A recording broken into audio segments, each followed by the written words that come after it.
Hi Shobha YouTube ಚಾನಲ್ಗೆ ಸ್ವಾಗತ.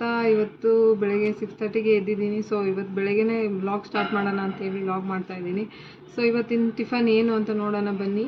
So ಈ ವಿಡಿಯೋ ಇಷ್ಟ ಆದರೆ ಕೊನೆವರೆಗೂ ನೋಡಿ. ಈ ವಿಡಿಯೋ ಇಷ್ಟ ಆಗಿದ್ರೆ ಲೈಕ್ ಮಾಡಿ, ಸಬ್ಸ್ಕ್ರೈಬ್ ಮಾಡಿ, ಪಕ್ಕದಲ್ಲೇ ಬೆಲ್ಲೈಕನ್ ಇರುತ್ತೆ, ಸೊ ಕ್ಲಿಕ್ ಮಾಡಿ. ನಾನು ಮಾಡೋ ಪ್ರತಿಯೊಂದು ವೀಡಿಯೋಸು ನಿಮಗೆ ನೋಟಿಫಿಕೇಷನ್ ಬರುತ್ತೆ. ಇವಾಗ ಎದ್ದು ಹೋಗಿ ಫೇಸ್ ವಾಶ್ ಮಾಡಿಕೊಂಡು ರೆಡಿ ಆಗೋಣ ಅಂತೇಳಿ ರೆಡಿ ಆಗ್ತಾಯಿದ್ದೆ. ನನ್ನ ಫ್ರೆಂಡು ಒಬ್ಬರು ಫೋನ್ ಮಾಡಿ ನೆನ್ನೆ ಹೇಳ್ತಾ ಇದ್ಲು, ಲಾಗ್ ಚೆನ್ನಾಗಿ ಮಾಡ್ತಿದ್ಯಾ, ಮಾಡು, ಬಟ್ ಫೇಸ್ ಒಂದು ಸ್ವಲ್ಪ ರೆಡಿಯಾಗಿ ಮಾಡು ಅಂತಂದರು. ಇಷ್ಟು ದಿನ ಎದ್ದು ಫೇಸ್ ವಾಶ್ ಮಾಡ್ಕೊಂಡು ವೀಡಿಯೋ ಮಾಡ್ತಾಯಿದ್ದೆ, ಬಟ್ ರೆಡಿ ಆಗ್ತಾಯಿರಲಿಲ್ಲ. ಸೊ ಇವತ್ತು ರೆಡಿಯಾಗಿ ವೀಡಿಯೋ ಮಾಡೋಣ ಅಂತೇಳಿ ಬೇಗನೆ ಎದ್ದು ರೆಡಿ ಆಗ್ತಾಯಿದ್ದೀನಿ. ನನ್ನ ಮಗ ಇನ್ನೂ ಮಲ್ಕೊಂಡಿದ್ದಾನೆ, ನಮ್ಮ ಅಪ್ಪನೂ ಮಲ್ಕೊಂಡಿದ್ದಾನೆ. ನಮ್ಮ ಹಸ್ಬೆಂಡ್ ಇನ್ನೂ ಊರಿಂದ ಬಂದಿಲ್ಲ. ಅವ್ರು ಇನ್ನೊಂದು 2-3 ಡೇಸಲ್ಲಿ ಬರ್ತೀನಿ ಅಂತ ಹೇಳಿದ್ದಾರೆ. ಸೊ ನಾನು ಕಿಚನ್ಗೆ ಬಂದು ಸ್ವಲ್ಪ ಬಿಸಿನೀರು ಕಾಯಿಸ್ಕೊಂಡು ಇಟ್ಕೊಂಡಿದ್ದೆ. ಸೊ ಬಿಸಿನೀರು ಕುಡ್ಕೊಂಡು ಇವಾಗ ಕಾಫಿಗೆ ಇಟ್ಟಿದ್ದೀನಿ. ಕಾಫಿ ಆಗೋಷ್ಟರೊಳಗೆ ಸ್ವಲ್ಪ ಬಿಸಿನೀರು ಕುಡ್ಕೊಂಡು ಸ್ವಲ್ಪ ವಾಕ್ ಮಾಡ್ತಾಯಿದ್ದೆ. ಕೆಳಗಡೆ ಹೋಗಿ ವಾಕ್ ಮಾಡ್ಕೊಂಡು ಬಂದೆ, ಬಟ್ ಅದು ವೀಡಿಯೋ ಮಾಡಲಿಲ್ಲ. ಯಾಕೆಂದರೆ ವೀಡಿಯೋ ಮಾಡೋರು ಯಾರೂ ಇಲ್ಲ ಮನೇಲಾದರೆ. ಇಲ್ಲಾದರೆ ನಾನು ಮೊಬೈಲ್ ಸ್ಟ್ಯಾಂಡಲ್ಲಿ ಇಟ್ಕೊಂಡು ವೀಡಿಯೋ ಮಾಡ್ತೀನಿ. ಈ ಕೆಳಗಡೆ ಯಾರೂ ವೀಡಿಯೋ ಮಾಡಿಲ್ಲ. ಒಂದು 10 ಮಿನಿಟ್ಸ್ ವಾಕ್ ಮಾಡ್ಕೊಂಡು ಮೇಲ್ಗಡೆ ಬಂದು ಏನು ಮಾಡೋದು ಅಂತ ಗೊತ್ತಾಗಿಲ್ಲ. ಸೊ ನನ್ನ ಮಗ ಎದ್ದು ಅಳ್ತಾ ಇದ್ದ. ಅವನ್ನ ಸ್ವಲ್ಪ ಹೊತ್ತು ಹಂಗೆ ಮಲಗಿಸ್ಬಿಟ್ಟು ಬಂದು ಅಡುಗೆ ಮನೆಗೆ ಚಪಾತಿ ಹಿಟ್ಟು ಕಲಿಸ್ಕೊಳ್ಳೋಣ ಅಂಥೇಳಿ ಕಾಫಿಗೆ ಇಟ್ಟಿದ್ನಲ್ಲ. ಸೊ ಹಾಗಾಗಿ ಸಕ್ಕರೆ ಹಾಕಿರಲಿಲ್ಲ. ಸಕ್ಕರೆ ಎಲ್ಲ ಹಾಕಿಟ್ಬಿಟ್ಟು ಚಪಾತಿ ಹಿಟ್ಟು ರೆಡಿ ಮಾಡ್ಕೊತಾ ಇದ್ದೀನಿ. ಚಪಾತಿ ಹಿಟ್ಟಿಗೆ ಸ್ವಲ್ಪ ಒಂದು ಬೌಲ್ಗೆ ಒಂಚೂರು ನೀರು ಹಾಕ್ಕೊಂಡಿದ್ದೀನಿ. ನೀರಿಗೆ ಒಂಚೂರು ಪುಡಿ ಉಪ್ಪು, ನಮ್ಗೆ ರುಚಿಗೆ ಎಷ್ಟು ಬೇಕೋ ಅಷ್ಟು ಪುಡಿ ಉಪ್ಪು ಹಾಕ್ಕೊಂಡು ಮಿಕ್ಸ್ ಮಾಡ್ಕೊಂಡು ಕರಗಿಸ್ಕೊಳ್ಳಿ. ಕರಗಾದ್ಮೇಲೆ ಸ್ವಲ್ಪ ಗೋಧಿ ಹಿಟ್ಟು ಒಂದೂವರೆ ಕಪ್ ಹಾಕ್ಕೊಂಡಿದ್ದೀನಿ. ಯಾಕೆಂದರೆ ಬರೀ 3 ಅಲ್ವಾ ಇರೋದು. ಸೊ ಹಾಗಾಗಿ 1.5 ಕಪ್ಪು ಹಾಕ್ಕೊಂಡಿದ್ದೀನಿ ಸಾಕು ಅಂತೇಳಿ. ಮಧ್ಯದಲ್ಲಿ ಏನಾದ್ರು ಬೇಕು ಅಂದರೆ ಸ್ವಲ್ಪ ಆ್ಯಡ್ ಮಾಡ್ಕೊತೀನಿ ಗೋಧಿ ಹಿಟ್ಟು. ಅದಾದ ನಂತರ ಚಪಾತಿ ನೋಡಿ ಈ ಥರ ನಾದ್ಕೊಂಡಷ್ಟು ಚೆನ್ನಾಗಿ ಬರುತ್ತೆ. ಚೆನ್ನಾಗಿ ನಾದಿ ಇಟ್ಕೊಬೇಕು ಹಿಟ್ಟು. ನೋಡಿ ಈ ಥರ ನಾನು ಕಲಸಿ ಇಟ್ಕೊತಾ ಇದ್ದೀನಿ. ಯಾರು ಹೊಸ್ದಾಗಿ ಟ್ರೈ ಮಾಡ್ತಾ ಇರ್ತೀರ ಚಪಾತಿ ಹಿಟ್ಟು ಕಲಸೋಕ್ಕೆ, ಈ ಥರ ಕಲಸಿ ಇಟ್ಕೊಳ್ಳಿ. ಸೊ ಹೆಲ್ಪ್ ಆಗುತ್ತೆ, ಯೂಸ್ ಆಗುತ್ತೆ. ನಮ್ಮ ಹಸ್ಬೆಂಡ್ ಇನ್ನೂ ಊರಿಂದ ಬಂದಿಲ್ಲ. ಅವ್ರು ಬಂದಿದ್ದರೆ ಏನಾದರೂ ವೆರೈಟಿಯಾಗಿ ತಿಂಡಿ ಮಾಡ್ತಾಯಿದ್ದೆ. ಅವ್ರಿಗೆ ಅದು ಇದು ಇಷ್ಟ ತಿಂಡಿ ಟಿಫನಲ್ಲಿ. ಸೊ ಮಾಡಿಕೊಡ್ತಾಯಿದ್ದೆ. ಬಟ್ ಅವ್ರು ಇನ್ನೂ ಊರಿಂದ ಬಂದಿಲ್ಲ. ಫೋನ್ ಮಾಡಿ ಕೇಳಿದ್ದಕ್ಕೆ ಇನ್ನೊಂದು 2 ಡೇಸ್ ಆಗುತ್ತೆ ಅಂದರು. ಚಪಾತಿನ ನೆನೆಯೋಕೆ ಇಟ್ಟಿದ್ದೀನಿ, ಒಂದು 10 ನಿಮಿಷ ನೆನಿಲಿ ಅಂತ. ಸೊ ಕಾಫಿ ಮಾಡ್ಕೊಂಡು ಕುಡಿಯೋಣ ಅಂತೇಳಿ ಕಾಫಿನ ಹಾಕ್ಕೊಂಡೆಲ್ಲ ಒಟ್ಟಿಗೆ ಕುಡಿಯೋಣ ಅಂತೇಳಿ ಕಾಫಿ ಕುಡ್ಕೊಂಬಂದು ಈರುಳ್ಳಿ ಎಲ್ಲ ಕಟ್ ಮಾಡಿ ಇಟ್ಕೊಂಡಿದ್ದೀನಿ. ನೋಡಿ ಈ ಥರ ಕುಂಬಳಕಾಯಿ ಕೊಟ್ಟು ಕಳಿಸಿ ತುಂಬ ದಿನ ಆಗಿತ್ತು. ಸೊ ಅದನ್ನು ಹೊಡ್ಕೊಂಡು ಬಂದಿದ್ದೀನಿ. ಚಾಕಲ್ಲಿ ಕಟ್ ಮಾಡೋಕ್ಕಾಗಲ್ಲ. ಸೊ ಹಾಗಾಗಿ ನೆಲದ ಮೇಲೆ ಕಲ್ಲಿಟ್ಕೊಂಡು ಹೊಡೆದಿದ್ದೀನಿ. ಹಾಗಾಗಿ 2 ಭಾಗ ಆಗಿದೆ. ಈ ಥರ ಬೀಜ ಎಲ್ಲ ತೆಗೆದು ಅದನ್ನೆಲ್ಲ ತೆಗೆದು ಒಣಗಾಕಿದ್ದೀನಿ. ಅದು ನನ್ನ ಫ್ರೆಂಡು ಪಾರ್ಟ್ಗೆ ಹಾಕ್ತೀನಿ ಕೊಡು ಅಂತಂದರು. ಸೊ ಹಾಗಾಗಿ ತೆಗೆದು ಒಂದು ಪ್ಲೇಟ್ಗೆ ಹಾಕಿ ಇಟ್ಕೊಂಡಿದ್ದೀನಿ. ಈ ಥರ ಇರುತ್ತೆ ನೋಡಿ ಕುಂಬಳಕಾಯಿನ ಈ ಥರ ಸಣ್ಣ ಸಣ್ಣದಾಗಿ ಕಟ್ ಮಾಡಿ ಇಟ್ಕೊಬೇಕು. ಅಂದರೆ ಜಾಸ್ತಿ ದಪ್ಪನೂ ಬೇಡ, ಸಣ್ಣನೂ ಬೇಡ, ಮೀಡಿಯಮಾಗಿ ಕಟ್ ಮಾಡಿ ಇಟ್ಕೊಬೇಕು. ಇದ್ರ ಜೊತೆಗೆ ಇನ್ನೇನೇನು ಬೇಕು ನೋಡೋಣ ಬನ್ನಿ. ಅದ್ರ ಜೊತೆಗೆ ಈರುಳ್ಳಿ 2 ತೊಗೊಂಡಿದ್ದೀನಿ. ದಪ್ಪಕ್ಕಿರೋದ್ರಿಂದ 2 ಈರುಳ್ಳಿ ತೊಗೊಂಡಿದ್ದೀನಿ. ಮತ್ತು ಹಸಿಮೆಣ್ಸಿನ್ಕಾಯಿ ಮತ್ತು ಇದು ತೆಂಗಿನ ತುರಿ ಮತ್ತು ಕರಿಬೇವು, ಕೊತ್ತಂಬರಿ ಸೊಪ್ಪು ಇಷ್ಟನ್ನು ತೊಗೊಂಡಿದ್ದೀನಿ. ಸ್ವಲ್ಪ ಕಡಲೆಬೇಳೆ ಒಗ್ಗರಣೆಗೆ, ಸಾಸಿವೆ, ಸ್ವಲ್ಪ ಕಡಲೆಬೇಳೆ ಹಾಕ್ಕೊತೀನಿ ಒಗ್ಗರಣೆಗೆ. ಕಡಲೆಬೇಳೆ ಹಾಕಿದ್ರೆ ಚೆನ್ನಾಗಿರುತ್ತೆ ತಿನ್ನೋಕ್ಕೆ. ಗೋಲ್ಡನ್ ಕಲರ್ ಬರೋವರೆಗೂ ಫ್ರೈ ಮಾಡಿಕೊಂಡ್ರೆ ತಿಂದರೆ ಚೆನ್ನಾಗಿರುತ್ತೆ. ಸೊ ಅದಕ್ಕೆ ನಿನ್ನೆ ಶಾಪ್ಗೆ ಹೋಗಿದ್ದೆ. ಶಾಪ್ಗೆ ಹೋದಾಗ ಇದೊಂದು ಇಷ್ಟ ಆಯಿತು. ಸೊ ಇದೊಂದು ಕಿಚನ್ಗೆ ಇರಲಿ ಅಂತ ತೊಗೊಂಡು ಬಂದಿದ್ದೀನಿ. ಸೊ ಇವಾಗ ಒಂದು ಬಾಣಲಿನ ಕಾಯಕ್ಕೆ ಇಟ್ಟಿದ್ದೀನಿ. ಅದಕ್ಕೆ ಸ್ವಲ್ಪ ಆಯಿಲ್ ಹಾಕ್ಕೊತಾ ಇದ್ದೀನಿ. ಆಯಿಲ್ನ ಸ್ವಲ್ಪ ಕಾಯಕ್ಕೆ ಬಿಟ್ಟಿದ್ದೀನಿ. ಮೀಡಿಯಮಾಗಿ ಆದಮೇಲೆ ಅದಕ್ಕೆ ಸ್ವಲ್ಪ ಸಾಸಿವೆ ಮತ್ತು ಕಡಲೆಬೇಳೆ 2 ಹಾಕಿ ಹುರ್ಕೊತಾ ಇದ್ದೀನಿ ಎಣ್ಣೆಯಲ್ಲಿ. ಅದು ಗೋಲ್ಡನ್ ಕಲರ್ ಆಗೋವರೆಗೂ ಹುರ್ಕೊಂಡಿದ್ದೀನಿ ಅಷ್ಟೇ. ಕಡಲೆಬೇಳೆ ಜಾಸ್ತಿ ಬ್ರೌನ್ ಕಲರ್ ಆದರೆ ಚೆನ್ನಾಗಿರಲ್ಲ, ಸೀದೋಗಿರೋ ವಾಸನೆ ಬರುತ್ತೆ. ಸೊ ಹಾಗಾಗಿ ಗೋಲ್ಡನ್ ಕಲರಾಗಿ ಹುರ್ಕೊಂಡಿದ್ದೀನಿ. ಇದಕ್ಕೆ ಕರಿಬೇವು ಆ್ಯಡ್ ಮಾಡ್ಕೊತಾ ಇದ್ದೀನಿ. ಕರಿಬೇವು ಆದಮೇಲೆ ಸ್ವಲ್ಪ ಈರುಳ್ಳಿ 2 ಈರುಳ್ಳಿ ಕಟ್ ಮಾಡ್ಕೊಂಡಿದ್ನಲ್ಲ. ಸೊ 2 ಈರುಳ್ಳಿನೂ ಹಾಕ್ಕೊತಾ ಇದ್ದೀನಿ. ಅದಾದಮೇಲೆ ಹಸಿಮೆಣ್ಸಿನ್ಕಾಯಿ ಹಾಕ್ಕೊತಾ ಇದ್ದೀನಿ. ಸ್ವಲ್ಪ ಎಣ್ಣೆಲಿ ಚೆನ್ನಾಗಿ ಫ್ರೈ ಮಾಡ್ಕೊತಾ ಇದ್ದೀನಿ ಬ್ರೌನ್ ಕಲರ್ ಬರೋಂಗೆ. ಆದರೆ ಬೇಯ್ತಾ ಇರಲಿಲ್ಲ. ಸೊ ಹಾಗಾಗಿ ಸ್ವಲ್ಪ ಉಪ್ಪು ಆ್ಯಡ್ ಮಾಡ್ಕೊತಾ ಇದ್ದೀನಿ. ಹಸಿಮೆಣ್ಸಿನ್ಕಾಯಿ ಎಲ್ಲ ಹಾಕಿದ್ಮೇಲೆ ಸ್ವಲ್ಪ ಉಪ್ಪು ಹಾಕಿ ಚೆನ್ನಾಗಿ ಬೇಯಿಸ್ಕೊತಾ ಇದ್ದೀನಿ. ಒಂದು 5 ನಿಮಿಷ ಬೇಯಕ್ಕಿಟ್ಟಿದ್ದೀನಿ. ಬೇಯ್ತಾಯಿತ್ತು. ಸೊ ಏನು ಮಾಡಲಿ ಅಂತ ಅಂದ್ಕೊಂಡು ಅಪ್ಪಂಗೆ ಟೀ ಕೊಟ್ಟಿದ್ದೀನಿ ಗ್ಲಾಸ್ಗೆ ಹಾಕಿ. ಅಪ್ಪ ಟೀ ಕುಡಿತವ್ರೆ. ಇನ್ನು ನನ್ನ ಮಗ ಎದ್ದು ಅಳ್ತಾ ಇದ್ದ. ಅವನೊಂದು ಸ್ವಲ್ಪ ಹೊತ್ತು ಮಲಗಿಸ್ತಾ ಇದ್ದೀನಿ. ಹಾಗೆ ಮಲಗಿಸ್ಬಿಟ್ಟು ಬಂದೆ. ಇದು ಒಗ್ಗರಣೆ ಇದಾಗ್ಬಿಡುತ್ತೆ ಅಂತೇಳಿ ಕಮ್ಮಿ ಮಾಡಿ ಇಟ್ಬಿಟ್ಟು ಹೋಗಿದ್ದೆ, ಬಂದೆ. ಸೊ ಈಗ ಅದಕ್ಕೆಲ್ಲ ಹಾಕಿದ್ಮೇಲೆ ಕುಂಬಳಕಾಯಿ ಹಾಕ್ಕೊತಾ ಇದ್ದೀನಿ.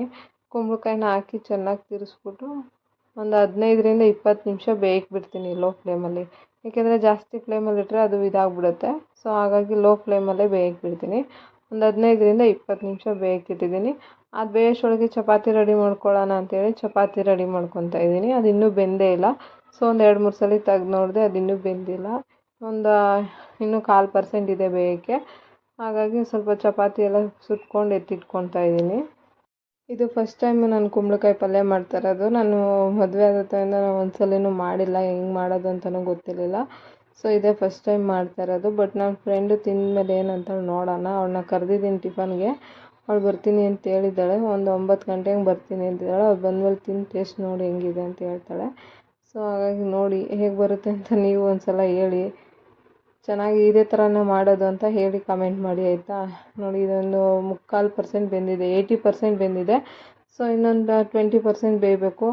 ಇದು ಯಾವ ಥರ ಬೆಂದೈತೆ ಇಲ್ವ ಅಂತ ಚೆಕ್ ಮಾಡೋಕ್ಕೆ ಈ ಥರ ಸ್ಪೂನಲ್ಲಿ ಕಟ್ ಮಾಡಿ ನೋಡಬೇಕು. ಸ್ಮೂತಾಗಿ ಕಟ್ ಆದರೆ ಅದು ಬೆಂದೈತೆ ಅಂತ.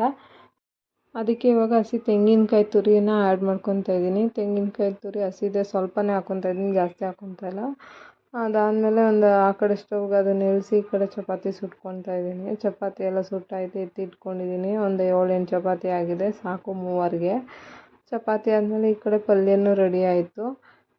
ಹಾಗೆ ಮಧ್ಯದಲ್ಲಿ ಅಂಗಡಿ ಐಟಮು ತೊಗೊಂಡು ಬಂದು ಅದಕ್ಕೆ ಏನೇನು ಬೇಕು ಎಲ್ಲ ರೆಡಿ ಮಾಡ್ಕೊತಾ ಇದ್ದೀನಿ. ಇನ್ನೊಂದು ಕಡೆ ಬಾಳೆಕಾಯಿ ಕಟ್ ಮಾಡ್ಕೊತವ್ರೆ ಅಪ್ಪ. ಈ ಕಡೆ ನಾನು ಆಲೂಗೆಡ್ಡೆ ಮತ್ತು ಮೊಟ್ಟೆ ಎಲ್ಲ ಬೇಯಿಸಿ ಇಟ್ಕೊತಾ ಇದ್ದೀನಿ.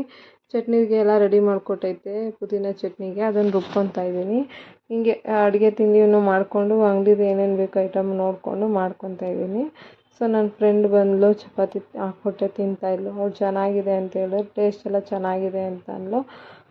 ನಮ್ಮ ಹಸ್ಬೆಂಡು ಫೋನ್ ಮಾಡಿದರು, ಇನ್ನೊಂದು 2 ಡೇಸಲ್ಲಿ ಬರ್ತೀನಿ ಅಂತ ಹೇಳಿದ್ರು. ಅವರು ಹುಣ್ಸೆಹಣ್ಣೆಲ್ಲ ಬಡಿತಾಯಿದ್ರು, ನೋಡಿ ವಿಡಿಯೋ ಮಾಡಿ ಕಳಿಸಿದ್ದಾರೆ. ಸೊ ನಾವು ಆ ವಿಡಿಯೋನ ಇದಕ್ಕೆ ಅಪ್ಲೋಡ್ ಮಾಡ್ತಾಯಿದ್ದೀನಿ. ಈ ಥರ ನೋಡಿ ಹಿಂಗೆ ಹುಣ್ಸೆಹಣ್ಣೆಲ್ಲ ಬಿಡಿಸ್ತಿದ್ದಾರೆ.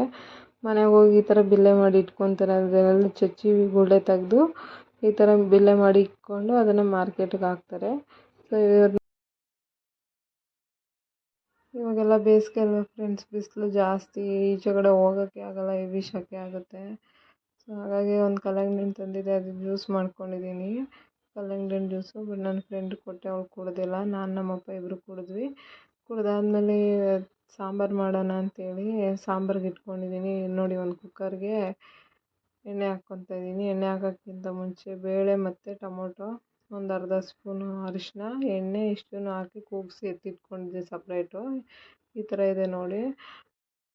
ಹಾಗೆ ಇನ್ನೊಂದು ಕುಕ್ಕರ್ ಕಾಯಕ್ಕೆ ಇಟ್ಕೊಂಡಿದ್ದೀನಿ. ಕಾದಾದ್ಮೇಲೆ ಸ್ವಲ್ಪ ಎಣ್ಣೆ ಹಾಕ್ಕೊತಾ ಇದ್ದೀನಿ. ಎಣ್ಣೆ ಮತ್ತು ಸಾಸಿವೆ, ಜೀರಿಗೆ ಮತ್ತು ಬೆಳ್ಳುಳ್ಳಿ, ಕರಿಬೇವು ಮತ್ತು ಈರುಳ್ಳಿ ಇಷ್ಟನ್ನು ಹಾಕಿ ಎಣ್ಣೆಲಿ ಹುರ್ಕೊತಾ ಇದ್ದೀನಿ. ಅದಾದಮೇಲೆ ಸ್ವಲ್ಪ ನಾನು ಕಟ್ ಮಾಡ್ಕೊಂಡಿದ್ದೆನಲ್ಲ ತರಕಾರಿ, ಏನೇನು ಕಟ್ ಮಾಡ್ಕೊಂಡಿದ್ದೆ ಅಂದರೆ ಹೀರೆಕಾಯಿ ಮತ್ತು ಗೆಡ್ಡೆಕೋಸು, ಆಲೂಗೆಡ್ಡೆ ಇಷ್ಟನ್ನೇ ಹಾಕ್ಕೊತಾ ಇದ್ದೀನಿ. ಜಾಸ್ತಿ ತರಕಾರಿ ಹಾಕಲ್ಲ, ನಮ್ಮ ಮನೇಲಿ ಯಾರೂ ತರಕಾರಿ ತಿನ್ನಲ್ಲ. ಸೊ ಹಾಗಾಗಿ ಇಷ್ಟೇ ಸಾಕು ಅಂತೇಳಿ ಇಷ್ಟೇ ಕಟ್ ಮಾಡಿ ಅದಕ್ಕೆ ಹಾಕ್ಕೊತಾ ಇದ್ದೀನಿ. ಎಣ್ಣೆಲಿ ಇದನ್ನ ತರಕಾರಿನ ಸ್ವಲ್ಪ ಹುರ್ಕೊಬೇಕು. ಹುರ್ಕೊಂಡಾದ್ಮೇಲೆ ನಾನು ಬೇಯಿಸ್ಕೊಂಡಿದ್ನಲ್ಲ ಬೇಳೆ ಮತ್ತು ಟೊಮೊಟೊ, ಅದನ್ನು ಅದ್ರ ಜೊತೆಗೆ ಹಾಕ್ಕೊತಾ ಇದ್ದೀನಿ. ಹಾಕ್ಕೊಂಡಾದ್ಮೇಲೆ ನಮಗೆ ಎಷ್ಟು ಬೇಕು ಅಷ್ಟು ನೀರು ಹಾಕ್ಕೊತಾ ಇದ್ದೀನಿ. ಆದರೆ ಜಾಸ್ತಿ ತೆಳ್ಳಗೂ ಇಲ್ಲ, ಗಟ್ಟಿನೂ ಇಲ್ಲ, ಅಷ್ಟು ಮೀಡಿಯಮಾಗಿ ನೀರು ಹಾಕ್ಕೊತಾ ಇದ್ದೀನಿ. ನೀರು ಹಾಕಿದ್ಮೇಲೆ ನಮ್ಮ ಮನೆ ಖಾರದ ಪುಡಿ ಹಾಕ್ತಾಯಿದ್ದೀನಿ. 2.5-3 ಸ್ಪೂನ್ ಹಾಕ್ತಾಯಿದ್ದೀನಿ ಖಾರದ ಪುಡಿ. ಅದಾದಮೇಲೆ ಒಂದೇ ಒಂದು ಸ್ವಲ್ಪ ತೆಂಗಿನ ತುರಿ ಉದುರಿಸ್ಕೊತಾ ಇದ್ದೀನಿ. ತೆಂಗಿನ ತುರಿ ಏನಕ್ಕೆ ಅಂದರೆ ಟೇಸ್ಟಿಗೆ ಅಂತ ಅಷ್ಟೇ ಹಾಕ್ಕೊತಾ ಇರೋದು, ಜಾಸ್ತಿ ಹಾಕ್ಕೊತಾ ಇಲ್ಲ, ಸ್ವಲ್ಪನೇ ಹಾಕ್ಕೊತಾ ಇದ್ದೀನಿ. ಅದಾದಮೇಲೆ ಕೊತ್ತಂಬರಿ ಸೊಪ್ಪು ಹಾಕಿ, ಉಪ್ಪು ಹಾಕಿ ಕ್ಲೋಸ್ ಮಾಡ್ತಾಯಿದ್ದೀನಿ. ಸೊ ಇದೊಂದು 2 ವಿಷಿಲ್ ಬಂದರೆ ಸಾಕು, ಇದು ತರಕಾರಿ ಸಾರು ರೆಡಿಯಾಗಿದೆ ಅಂತ ಅರ್ಥ. ಇದು ಕುಕ್ಕರ್ನ ಕೂಗ್ಸೋಕ್ಕಿಟ್ಟು ಆಲೂಗೆಡ್ಡೆ ಪಲ್ಯ ಮಾಡ್ಕೊಳ್ಳೋಣ ಅಂಗಡಿಗೆ ಅಂತೇಳಿ ಮಾಡ್ಕೊತಾ ಇದ್ದೀನಿ. ಅದ್ರ ಪಾಡಿಗೆ ಅದು ಕೂಗ್ತಾಯಿತ್ತು ಅಂದ್ಬಿಟ್ಟು ಒಂದು ವಿಷಿಲ್ ಕೂಗ್ತು. 2ನೇ ವಿಷಿಲ್ಗೆ ಬ್ಲಾಸ್ಟ್ ಆಗಿಬಿಡ್ತು ಕುಕ್ಕರು. ನನಗಂತೂ ಸಿಕ್ಕಾಪಟ್ಟೆ ಭಯ ಆಯಿತು.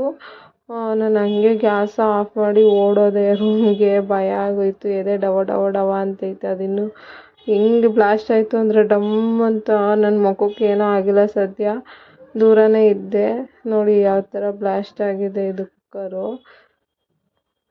ಇದೆಲ್ಲ ಯಾವಾಗ ಕ್ಲೀನ್ ಮಾಡೋದು? ಈ ಕಡೆ ಆಲೂಗೆಡ್ಡೆ ಪಲ್ಯ ಅರ್ಧಂಬರ್ಧ ಮಾಡಿಕ್ಕಿದ್ದೀನಿ, ಮಾಡಲಿಲ್ಲ, ಅದು ಬ್ಲಾಸ್ಟ್ ಆದ ತಕ್ಷಣ ಓಡೋಗ್ಬಿಟ್ಟಿದ್ದೀನಿ. ನೋಡಿ ಇನ್ನೂ ಆಲೂಗೆಡ್ಡೆ ಪಲ್ಯ ಹಂಗೆ ಇದೆ. ಇದೆಲ್ಲ ಕ್ಲೀನ್ ಮಾಡೋದು ಯಾವಾಗಪ್ಪ ಅಂತ ತಲೆ ಕೆಟ್ಟೋಯ್ತು. ನೋಡಿ ಕುಕ್ಕರ್ ಮುಚ್ಚಳ ತೆಗ್ದು ನೋಡಿದೆ, ರಬ್ಬರ್ 2 ಕಟ್ಟಾಗಿದೆ. ಸೊ ಈಗ ಹೊಸ ರಬ್ಬರ್ ತರಬೇಕು. ಇವತ್ತು ಸಂಜೆ ತಾನೇ ತೊಗೊಂಬರೋಣ ಅಂತೇಳಿ ಇವತ್ತು ಸಂಜೆ ತೊಗೊಂಬರೋಣ ಹೊಸ ರಬ್ಬರು ಅಂದ್ಕೊಂಡೆ. ಅಷ್ಟೊಳಗೆ ನೋಡಿದ್ರೆ ಈ ಥರ ಬ್ಲಾಸ್ಟ್ ಆಗೋಯಿತು. ನೋಡಿ ಇದನ್ನ ಗ್ಯಾಸ್ ಎಲ್ಲ ಕ್ಲೀನ್ ಮಾಡೋಕ್ಕೆ ಹೋದೆ, ಎಲ್ಲ ಹೆಂಗೆ ಗಲೀಜಾಗೈತೆ ಇದೆಲ್ಲ ಕ್ಲೀನ್ ಮಾಡೋಷ್ಟರೊಳಗೆ ಸಾಕಾಗೋಯಿತು. ಎಲ್ಲ ಮುಗೀತು, ಇನ್ನೇನು ಕೆಲಸ ಇಲ್ಲ, ಸ್ವಲ್ಪ ಹೊತ್ತು ರೆಸ್ಟ್ ಮಾಡ್ಬೋದು ಅಂದ್ಕೊಂಡೆ. ಅಷ್ಟರೊಳಗೆ ನೋಡಿದ್ರೆ ಈ ಥರ ಕುಕ್ಕರ್ ಬ್ಲಾಸ್ಟ್ ಆಗಿ ಇನ್ನೊಂದು ಕೆಲಸ ಸ್ಟಾರ್ಟ್ ಆಯಿತು. ಸೊ ಇದೆಲ್ಲ ಕ್ಲೀನ್ ಮಾಡಿ ಎತ್ತಿಟ್ಕೊತಾ ಇದ್ದೀನಿ. ಸೆಲ್ಫ್ ಎಲ್ಲ ಕ್ಲೀನ್ ಮಾಡಿ ಇಟ್ಕೊಂಡೆ. ಆ ಕಡೆ ನನ್ನ ಮಗ ಆಟ ಆಡ್ತಾಯಿದ್ದ ಹೆಂಗೋ ಉಯ್ಯಾಲಲ್ಲಿ, ಅವನನ್ನು ನೋಡ್ಕೊಂಡು ಗ್ಯಾಸ್ ಎಲ್ಲ ಕ್ಲೀನ್ ಮಾಡಿ ಅವನ್ನ ಆಟ ಆಡಿಸ್ಕೊಂಡು ಎಲ್ಲ ಎತ್ತಿಟ್ಕೊಂಡಿದ್ದೀನಿ. ಇವಾಗ ಪಾತ್ರೆ ಎಲ್ಲ ವಾಶ್ ಮಾಡಿ ಎತ್ತಿಡ್ತಾಯಿದ್ದೀನಿ. ಎಲ್ಲ ವಾಶ್ ಮಾಡಿ ಎತ್ತಿಟ್ಕೊಂಡು ಊಟ ಮಾಡಿ ಸ್ವಲ್ಪ ಹೊತ್ತು ರೆಸ್ಟ್ ಮಾಡೋಣ ಅಂತೇಳಿ ಅಷ್ಟರೊಳಗೆ ಅಪ್ಪ ಅಂಗಡಿ ಹತ್ರ ಹೋಗೋಣ ಟೈಮ್ ಆಯಿತು ಅಂತು. ಸೊ ಅಂಗಡಿ ಹತ್ರಕ್ಕೆ ಎಲ್ಲ ತೊಗೊಂಡು ಹೋಗ್ತಾಯಿದ್ದೀನಿ. ಐಟಮ್ ಎಲ್ಲ ತೊಗೊಂಡೋಗಿ ಇಟ್ಟು ಬಂದು ನನ್ನ ಮಗಗೆ ಸ್ನಾನ ಮಾಡಿಸೋಣ ಅಂತೇಳಿ ಬಿಸಿನೀರು ಕಾಯಿಸಿದ್ದೆ. ಅವನಿಗೆ ಸ್ನಾನ ಮಾಡಿಸಿ ಅವನ್ನ ಸ್ವಲ್ಪ ಹೊತ್ತು ಮಲಗಿಸಿದ್ದೀನಿ. ಮಲಗಿಸಾದ್ಮೇಲೆ ಇನ್ನೇನು ಮಾಡಲಿ ಅಂತೇಳಿ ವಿಡಿಯೋ ಸ್ವಲ್ಪ ಎಡಿಟಿಂಗ್ ಮಾಡೋದಿತ್ತು, ಯೂಟ್ಯೂಬ್ ವಿಡಿಯೋ. ಸೊ ಹಾಗಾಗಿ ಎಡಿಟಿಂಗ್ ಮಾಡೋಣ ಅಂತೇಳಿ ಎಡಿಟ್ ಮಾಡ್ತಾ ಕೂತಿದ್ದೀನಿ. ನಾನಿನ್ನೂ ಮಲ್ಕೊಂಡಿದ್ದೆ, ನನಗೂ ನಿದ್ದೆ ಬರ್ತಾಯಿತ್ತು. ಮಲ್ಕೊಂಡ್ರೆ ಇನ್ನು ಶಾಪ್ ಹತ್ರ ಹೆಂಗೋ ಹೋಗ್ಬೇಕಲ್ವಾ, ಸೊ ಮಲ್ಕೊಂಬಿಟ್ರೆ